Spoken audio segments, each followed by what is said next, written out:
kebakaran di pasar jangan terlalu aneh. Hakikatnya dari Allah. Sebab api itu adalah makhluk Allah. Masa 2 jam kebakaran di pasar 70 ruko habis. Kita tidak ngerti sebetulnya. Ini kalau bukan daripada hakikat Allah. Yang kedua, akan dibawa dengan banjir harta kita. Siapa orang yang bisa menahan air? Tidak akan bisa. Yang ketiga, akan diambleskan ke muka bumi dengan gempa, dengan longsor, dengan angin. Ini kekuasaan daripada Allah. Yang keempat, harta kita akan dicuri oleh manusia. Makanya kalau kita kecurian, jangan rame. Malu kita ini.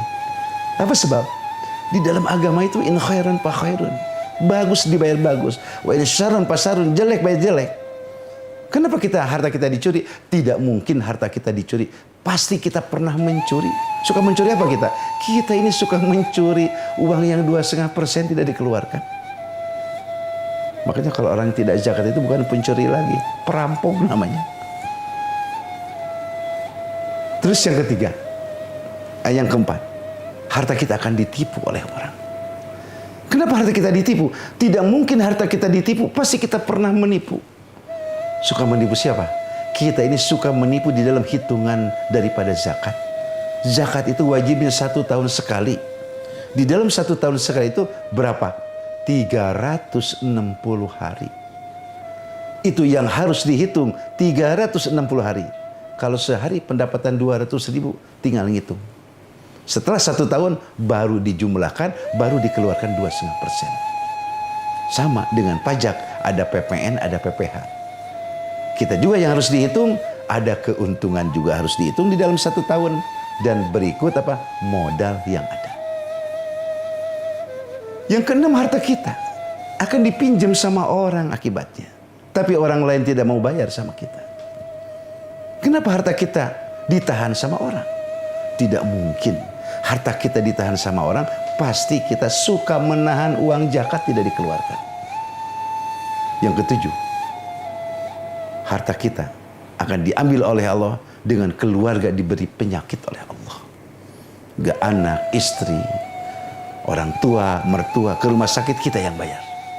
Kita usaha, anak bandel punya masalah. Kita usaha, karyawan masalah. Ada aja cara untuk menghilangkan uang tersebut. Yang kedelapan, di suatu saat orang tersebut akan diberi penyakit oleh Allah, yang mana penyakitnya tidak akan disembuhkan selama hartanya belum habis.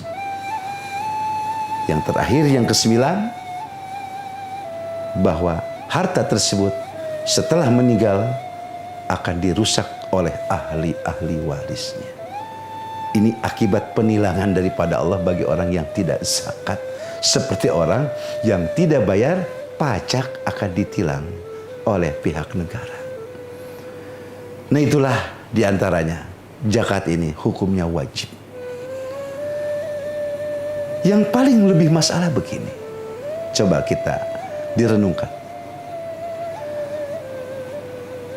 Rukun Islam ini tidak ada toleran.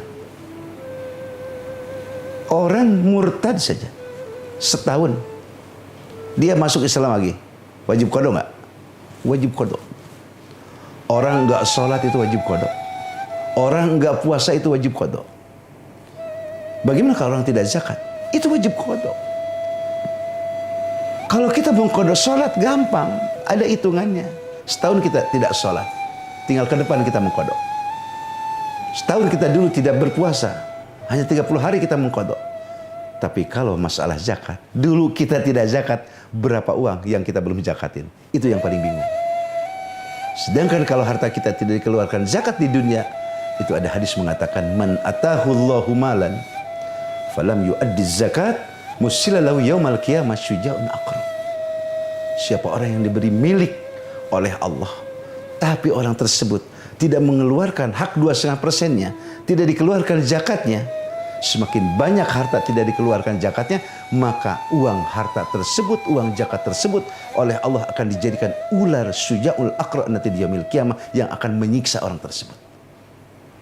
Itu dahsyat sekali. Untuk itu kita mempunyai harta ini adalah amanat daripada Allah. Tidak hanya takut dengan amnesti pajak, tapi juga harus takut dengan amnesti daripada Allah Subhanahu wa taala. Sama dunia akhirat ini. Semoga kita diberikan taufik hidayah oleh Allah Subhanahu wa taala.